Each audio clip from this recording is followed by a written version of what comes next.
Jai Sai Ram everyone, welcome to the Sai Radio and here I am with another experience of Baba. मैं उस बस्ती से belong करती हूँ जिसे शायद लोग देखते भी नहीं हैं मुड़कर और उस बस्ती से बहुत नफ़रत की जाती है। मैं वहाँ से बिलोंग करती हूँ जिसे आप कहते हो ना रोड के किनारे पड़े हुए लोग। तो मेरा बचपन फुटपाथ पर ही गुज़रा है। मैं, मेरे माता पिता, हम 3 लोग थे और हम इसी फुटपाथ पर सोया करते थे। अब जो हमारा गांव था वो शहर से तकरीबन 50-60 किलोमीटर दूर था। मुझे गांव में रहना बहुत पसंद था क्योंकि वहाँ जो मेरे दादाजी और दादी जी थे उनका एक झोपड़ी था जिसमें हम रह पाते थे। एटलीस्ट रोड पर तो हम नहीं सोते थे। लेकिन फिर उनकी उम्र बढ़ती जा रही थी धीरे धीरे और इस कारण और मेरे पिता जो इधर फुटपाथ पर रहकर ही कमाया करते थे, जिस दिन मज़दूरी जैसे मिली तो वैसे में ज़िंदगी बहुत मुश्किल हो रही थी। तो मेरी मम्मी के साथ मुझे भी फुटपाथ मुझे शहर ले आया गया जहाँ हमारा कोई छत, कोई घर, कोई अपना नहीं था और हम कभी कभी गांव जाया करते थे दादा दादी से मिलने के लिए। और जो मेरे छोटे वाले चाचा हैं वो उनके साथ रहा करते थे जो उनकी सेवा करते थे। मेरी छोटी वाली चाची का बाय द वे डेथ हो चुका है बहुत पहले, जब मैं शहर भेज दी गई थी ना। उनकी एक्चुअली डेथ के बाद ही हमारा परिवार अलग अलग हो गया क्योंकि उसके बाद घर पर कोई उतना काम करने वाला नहीं था और मेरे दादा दादी उतना कर नहीं सकते थे। तो वो वहाँ से हमारा शहर आना हुआ। चाचा दादा दादी को देखते, अपना काम भी करते और उनकी जो बेटे और बेटी हैं वो बस वहाँ घर के अंदर रहा करते थे। मुझे घर के अंदर रहने का बहुत शौक़ था। कारण ये था कि कम से कम एक छत रहती थी, कोई झांकने वाला नहीं है, हम आराम से सो सकते थे, कभी इधर मुड़कर कभी उधर मुड़कर। और फुटपाथ की लाइफ बहुत बहुत ख़राब होती है। ठंड में ठंड, गर्मी में गर्मी लगती है। खैर गर्मी में तो हम इधर उधर कहीं भी चले जाया करते थे और हमारे फटे पुराने कपड़े के कारण हम किसी अच्छी जगह बैठ नहीं सकते थे, हमें दुत्कारा जाना, ये सब तो बहुत आम बात थी। आज के समय में तो मॉल कॉम्प्लेक्स ये सब बहुत ज़्यादा बन गए, तब उतने नहीं हुआ करते थे पर उतने नहीं।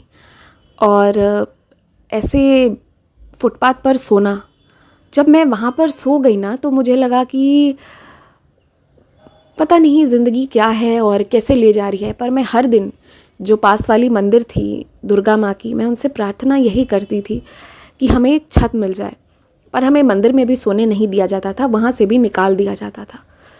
तो फिर रात में मंदिर बंद होता है, मैं, मेरी माँ और मेरे पिता, हम तीनों सोया करते थे। गर्मी की रातें तो चलिए फिर भी ठीक है, पर अगर ठंड की रात होती थी ना तो बस हर ठंड में हम कैसे ज़िंदा निकले हैं ये तो मुझे पता नहीं, पर बस हम ज़िंदा रह गए और इसलिए मैं मजबूत हूँ। हाँ, आज फुटपाथ वाले लोगों को, बस्ती वाले लोगों को बदमाश, गलत कह दिया जाता है, पर जब हम इंसानों के अलावा ठंड, गर्मी, बरसात इन सब से जूझना शुरू करते हैं ना, कि कभी कभी जाड़े की रात में जब बारिश होने लगती है और हम फुटपाथ पे सोते थे और उठकर भागकर कोने में रहकर जैसे भी रात बिताना पड़ता था, तो जब हम उन सब से जूझना शुरू कर देते हैं ना तो कहीं ना कहीं किसी के लिए प्यार नहीं रह जाता है। क्योंकि लोग ऐसे हैं ना कि उसके बावजूद भी हमारे साथ जितना भी गलत कर सके वो करने को तैयार रहते हैं। तो खैर मैं बस एक ही चीज़ चाहती थी कि हमारा भी एक घर हो। जो मेरे पिता जी ने बहुत कोशिश की, वो मज़दूरी बहुत करते थे, जिस जिस दिन हो पाता पता नहीं कहाँ कहाँ जाते थे, तो बस हम खाना ही खा पाए, थोड़ा बहुत अगर बच सके तो बच जाए, यही बहुत था। और उससे ज़्यादा कुछ मतलब था नहीं। जो किनारे में झोपड़ी डाली थी वो झोपड़ी ऐसी थी कि उस पर हम बैठ नहीं सकते थे, मतलब उसका हाइट नहीं था, आप सिर्फ उसमें जाकर सो सकते थे। वो भी बहुत दिनों के, कुछ सालों के बाद बन पाया था। मैं आपको ऐसे संघर्ष की कहानी बता रही हूँ कि मैं वहाँ पे थी। तो फिर उसी समय की बात है, उन्हीं दिनों की बात है कि धीरे धीरे करते करते करते मैं बाबा के द्वार पहुँच गई। अब होता ये था कि दिन में स्कूल जाती और वहाँ से आने के बाद जहाँ मन करता वहाँ घूमने चली जाती। तो अपनी दोस्तों के साथ बस, क्योंकि हम रोड किनारे बच्चे थे, हम वो बच्चे थे जो अगर कोई गलती हुई तो कोई चलता फिरता 2-4 थप्पड़ मार दे और हमें कुछ नहीं कहना था, हम वैसे थे। तो फिर बस वही चल रहा था, अगर कहीं चोरी हो गई तो इल्ज़ाम हम पर ही लगना था, भले वो सामान हमारे पास से निकले या ना निकले। तो फिर बस ऐसे ही दुत्कार वाली ज़िंदगी हम जी रहे थे, जिसके बाद मैं पहुंची बाबा के मंदिर।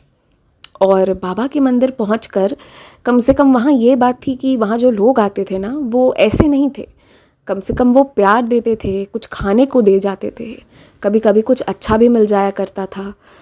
तो फिर जब मैंने अपने पिता का ये हालचाल देखा, और मेरी माँ दिन भर बहुत कोशिश करती थी कि उन्हें कोई काम मिले, पर हमारे कपड़े भी इतने ख़राब रहा करते थे कि कोई घर में तो काम नहीं देता। फिर मेरी माँ जो है वो कभी बीमार भी रहती, तो कभी थोड़े कुछ महीने काम कर लेती, फिर कुछ महीने नहीं होता। तो मिला जुला कर जो भार था वो मेरे पिताजी पर ही था, और मेरी माँ चाहकर भी बहुत कुछ नहीं कर पाती थी। ये सब देखने के बाद और बाबा के मंदिर पहुंचने के बाद मैंने तय किया कि क्योंकि मुझे घर पे तो कोई काम देगा नहीं आसानी से, और मैं शायद मन मतंग हूँ, मैं उतना करूँ भी नहीं, तो मैंने तय किया कि क्यों ना मैं और मेरी माँ हम दोनों मिलकर मंदिर के किनारे बैठकर ही या तो भीख मांग ले या तो फूल वगैरह बेच दे, कोई एक काम करने का हमने सोचा। मेरे मन में चल रहा था भीख मांगूं या फूल बेचूं, कुछ ऐसा ही कुछ चल रहा था, क्योंकि भीख मांगना तब मुझे आसान लग रहा था, उसमें कुछ लगाना नहीं था, पर फूल बेचने के लिए फूल या तो खरीदना या फिर फूल चुराना पड़ता। तो फिर मुझे कुछ समझ नहीं आ रहा था। तब आपको बता रही हूँ कि पहली मेरी बाबा की अनुभूति हुई थी जब मैंने देखा कि मैं सामने बैठी हुई हूँ और अंधेरे में से बाबा चलकर आए हैं और मेरे हाथ में फूल गिरा दिए। जिस रात उन्होंने फूल गिराया था, जब मैंने वो देखा और जब अगली सुबह मैं उठी थी, तो हम जहाँ फुटपाथ पर सोते थे वहीं मेरे सिरहाने की तरफ ही फूलों की एक वो रखी हुई थी, डलिया में एक फूल रखे हुए थे, बहुत सारे फूल। तो फिर एक तो पहली बार मुझे मतलब कभी प्यार नहीं मिला था, सिर्फ मम्मी प्यार करती और मेरे पापा जो थे वो तो अपने काम में ही व्यस्त रहते। दादी के पास जब जाती तो वो प्यार करती, तो और उसके अलावा कभी किसी ने अच्छे से बात नहीं की थी। और ऐसे में सीधे साक्षात बाबा का दर्शन मेरे लिए बहुत बड़ी बात थी। वहीं से तो मैं साईं की दीवानी बन गई। तब मुझे लगा कि शायद भीख मांगना सही नहीं है, और बाबा ने ये फूलों की डलिया मेरे लिए भेजी थी। ये किसने रखा, कौन कैसे क्या हुआ, ये किसी को नहीं पता था। पर अब मैं इसे यही समझूं कि या तो कोई फरिश्ता ही रख कर गया होगा, लेकिन वो भी बाबा के कहने पर, क्योंकि बाबा ने मुझे वो इशारा दे दिया था। तो वहाँ से वो डलिया मुझे मिली, जिसे लेकर मैं फूल बेचने चली गई। अब जब फूल बेचने गई तो वहाँ भी संघर्ष कम नहीं थे। जब मंदिर वालों के अपने दुकान वगैरह होते हैं ना, और जो बड़े लोग होते हैं, तो उनके सामने हम बोल नहीं पाते, हमें भगा दिया जाता है, हमें हट जाना पड़ता है। लेकिन फिर भी वैसे में भी हम थोड़ी दूर ही सही बैठते थे, और धीरे धीरे करते करते क्या हुआ कि हमें मंदिर के प्रांगण में बुला लिया गया कि आ जाओ, कोई बात नहीं।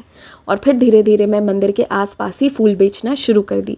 और क्योंकि इस काम में ज़्यादा भाग दौड़ नहीं करना था, तो मेरी माँ भी कई दिन बैठकर बेचा करती थी, जिससे कि कुछ ना कुछ हमारा रोज़ का ऐसे 50-60 रुपये, ऐसे 100 रुपये, 150 रुपये, जैसा रहा जिस दिन, तो फिर ऐसी बिक्री हो जाया करती थी, जिससे कि हम कुछ ना कुछ तो अपना थोड़ा बहुत कर पाते थे। पर मुझे एक घर चाहिए था, जो अब तक नहीं मिला था।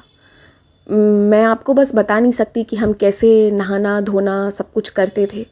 ऐसा लगता था ना कि हम इंसान हैं ही नहीं, क्या है पता नहीं, कि जिसे कोई सुख, कोई सुविधा, कुछ नहीं, एक ज़रूरत की चीज़ तक नहीं मिली हो। बहुत शिकायतें रहती थी तब मेरी बाबा से भी, और मैं कई दिन झल्ला उठती थी। लेकिन फिर बाबा के मंदिर में मुझे धीरे धीरे प्यार मिलना शुरू हुआ। और कमाल की बात तो ये है कि आपने कभी सोचा नहीं होगा कि एक फूल बेचने वाले को बाबा ऐसा कहेंगे कि तुम उनकी किचन में बनने वाले जो भोग बनते हैं उसमें तुम थोड़ी सी सहायता करो। तो मुझे ना वहाँ पे चाकू दे दिया जाता, और मुझे कोई ना कोई सब्ज़ी दे दी जाती कि तुम काटो। और सब्ज़ी काटना मुझे नहीं आता था, मेरा हाथ कट जाता था, लेकिन ज़बरदस्ती मुझसे सब्ज़ी ही कटवाया जाता था।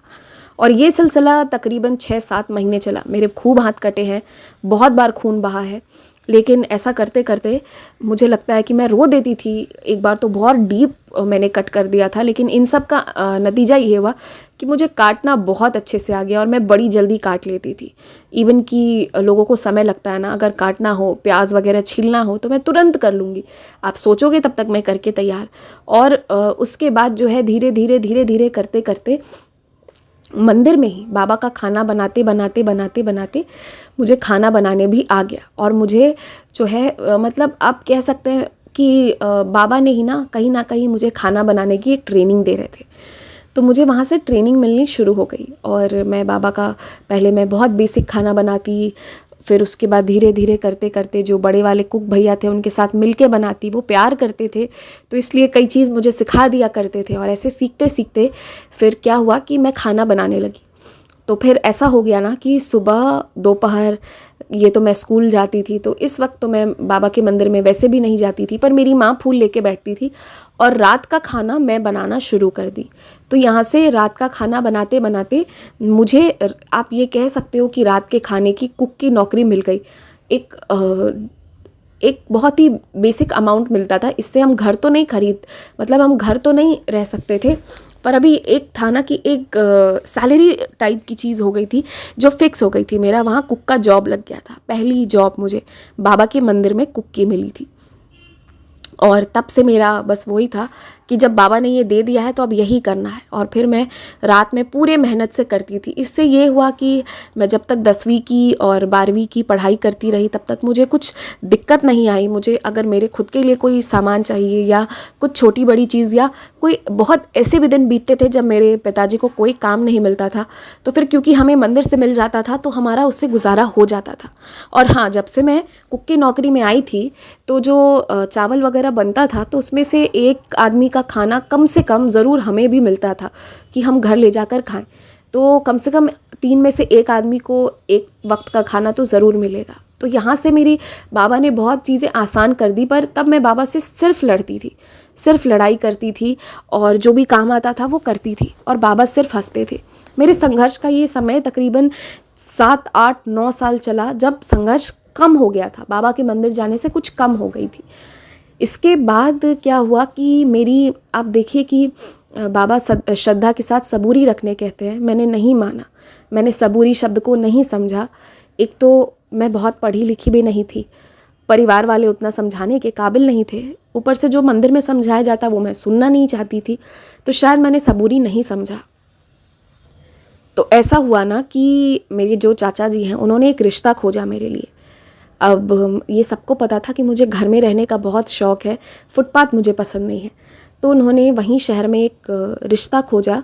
वो आदमी अपने क्या कहते हैं कि बैंड ऑर्केस्ट्रा में शादी वगैरह में काम कर लिया करते और कुछ छोटे मोटे काम ऐसे ही करते थे, पर उनके पास एक घर था और इसलिए मेरी शादी करवा दी गई।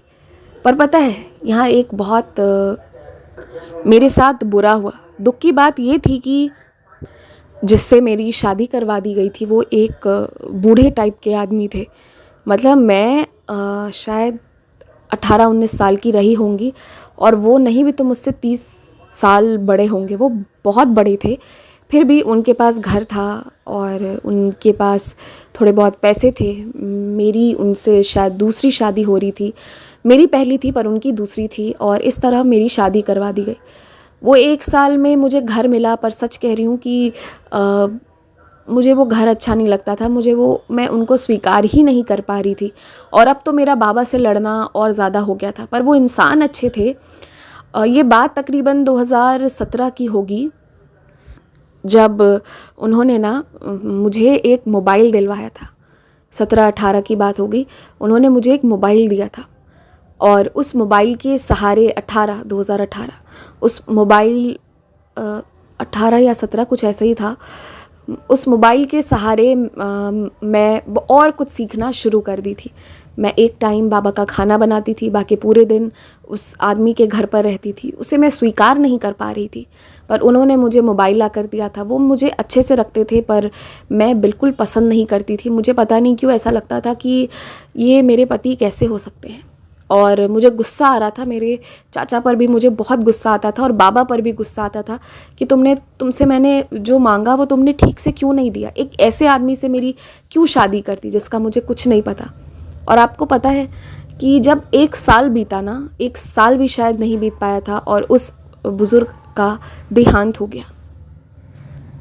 और उस आदमी के मौत के बाद तो शायद मेरी ज़िंदगी और भी बद से बदतर हो गई। मुझे वापस उस घर से निकाल दिया गया, उसके भाई बहनों ने निकाल दिया और मैं वापस बस्ती में आ गई। अपने माँ पिता के साथ फुटपाथ पे सोने के लिए तैयार हो गई। पर पहली बार मुझे फुटपाथ की ज़िंदगी ज़्यादा अच्छी लग रही थी। वो एक कमरे का घर जिसके लिए मैं शायद कितना तरसी थी, वो पहली बार अच्छा नहीं लगता था। पर अब क्या हो गया था ना, इस 1 साल में मैं बाबा का खाना बनाते बनाते और कुछ कुछ नई चीज़ें सीखते सीखते, सीखने का मुझे शौक़ था। बाबा ने मुझे कुक की नौकरी पहली बार मंदिर में दी थी। इन 1 सालों में क्योंकि मैं घर पर रहती थी, मुझे कुछ अच्छा नहीं लगता था, तो अंत में मैंने क्या किया था कि मैंने ये तय किया था कि मैं घर घर में जाकर कुक की नौकरी करूँगी। और जब से मेरी शादी हो गई थी तो कम से कम एक चीज़ मेरे साथ और अच्छी हुई थी कि मैं जैसे पहले फटे गंदे मैले कपड़े पहनती थी ना, वो सब मेरा बंद हो गया था। खैर वो तो बाबा के मंदिर जाने से ही बंद हो गया था। पर मेरी ये जो 1 साल शादी हुई ना, तो इसमें मैं वो कह सकते हैं कि मेरे रहने का तरीका थोड़ा और बदल गया था, थोड़ा और अच्छे से रहने लगी थी, जिससे कि मैं किसी के घर जाऊँ तो कोई मुझे भगा ना दे। तो बस फिर क्या था, मैं निकल गई। मैं मेहनत करने के लिए तैयार थी। फुटपाथ पर रह ज़रूर रही थी, पर मैं निकल गई काम खोजने के लिए। और मैं सुबह 6 बजे से लेकर दोपहर 12 बजे तक खाना बनाती और शाम में 4 से 7 खाना बनाती, क्योंकि 7 बजे के बाद मुझे बाबा के मंदिर जाकर खाना बनाना होता था। तो मेरा यही था, 12 से 4 जो है उसके बीच में, 12 से 3 के बीच में मैं रेस्ट लिया करती थी और रात में आराम से सो लिया करती थी। तो अब क्या हुआ ना कि उन आदमी के देहांत के बाद ही, तकरीबन 1 डेढ़ महीने बाद ही, मेरे पापा ने किसी की बात इस बार नहीं सुनी, ना मेरे चाचा की बात सुनी, ना किसी और की। इस बार उन्होंने सिर्फ अपने दिल का किया और मेरी शादी फिर से एक दूसरे इंसान से करा दी, जिसके पास इस वक्त नौकरी तो नहीं थी, पर वो उनका व्यवहार अच्छा था और वो कोशिश कर रहे थे कि उन्हें नौकरी मिले। तो इस दौरान मेरी शादी फिर से वापस हो गई।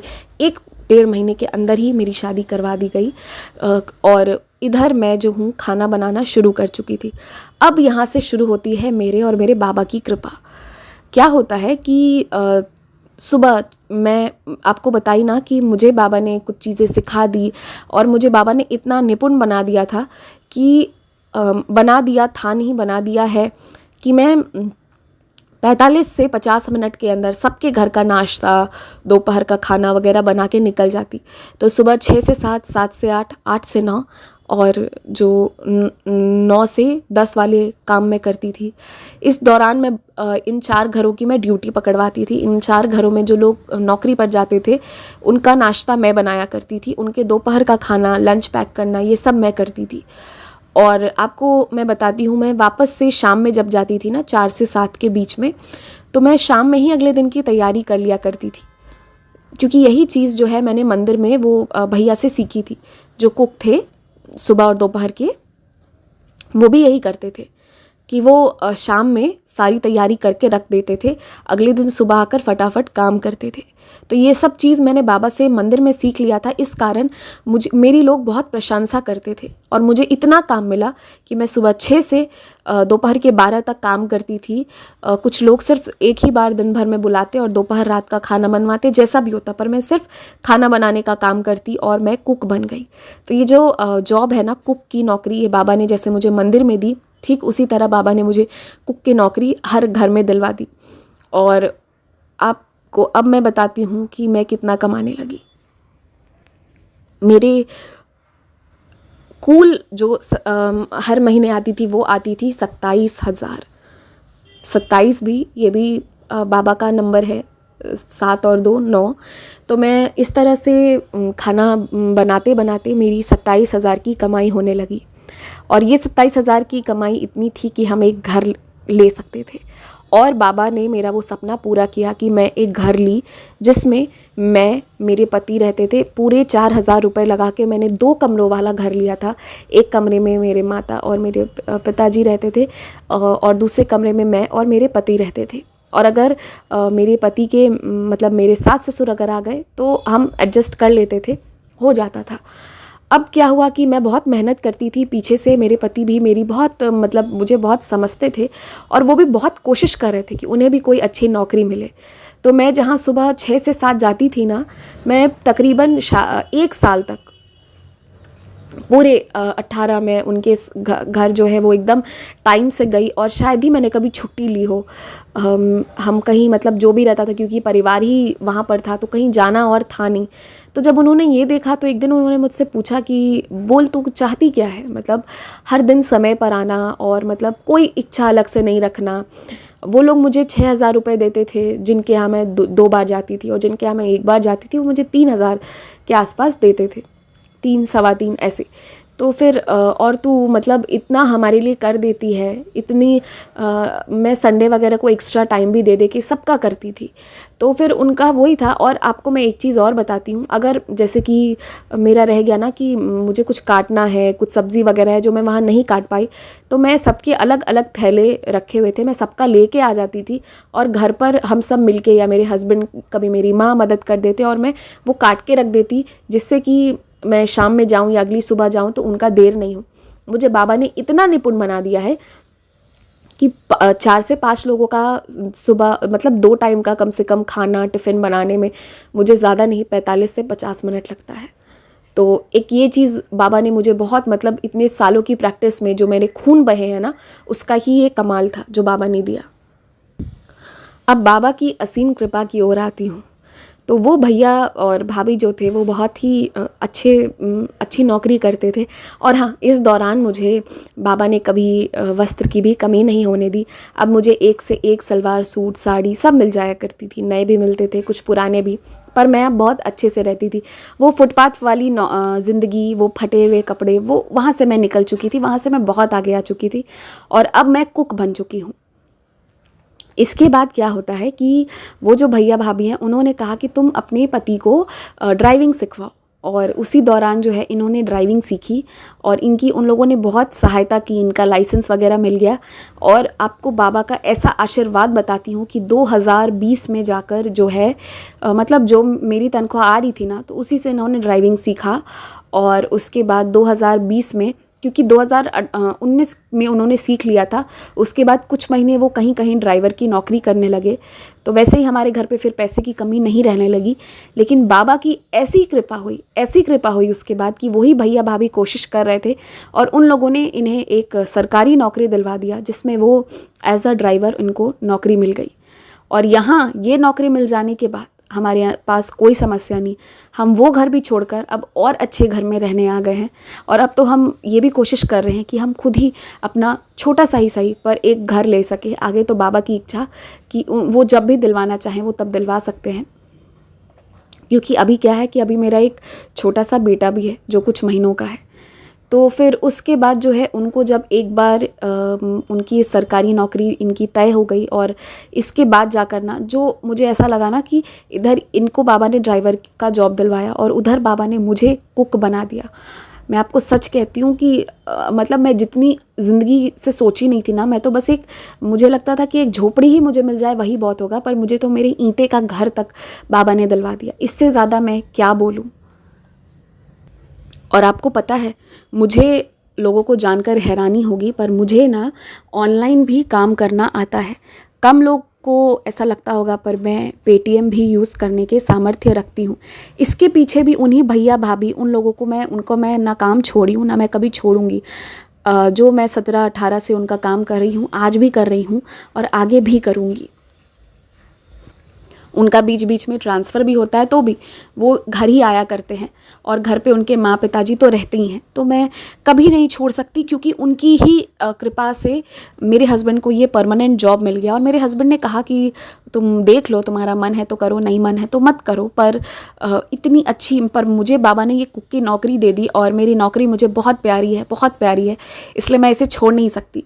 और मंदिर में भी करती हूँ, मंदिर में भी मुझे सैलरी मिलती है। और इधर तो मैं करती ही हूँ सुबह 6 से 12 और वापस 4 से 7।